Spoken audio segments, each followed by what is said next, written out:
Rojên hilan birûd û şevên serbest û dilperest, hîvan biriqan dû bi esirkên dildest û serbest.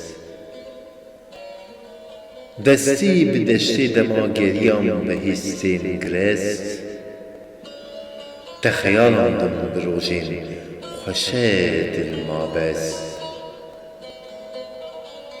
Bi madîna serşikeftin gundê tijî xak û xan hêst, hilkişam dema çavderan dim, êdîha bi siya deşt û dest. Serwerî bû mîna hezaran salan serdil û hêst, sojan bi bindestiya qedra li me kire fers, bê wê parest. Çi çep, çi rast ziviram li ser zinarên bawerî dest, lê nebûm hîst û rêz li dû xweş û têgehê bê parêzî û bê rez.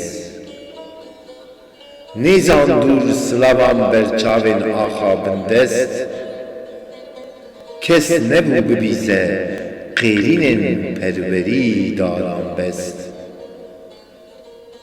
Ez bi zinaran û çiyan deng û basîm jûlperest, gel û hawermendan li kolan maf û dadwerî dilhêst. Mal avanî tijî hêst, piştewanî bi her daranî gerdest, qêrînên gelan li deşt û zozan, qêrûber bîstarî serdest.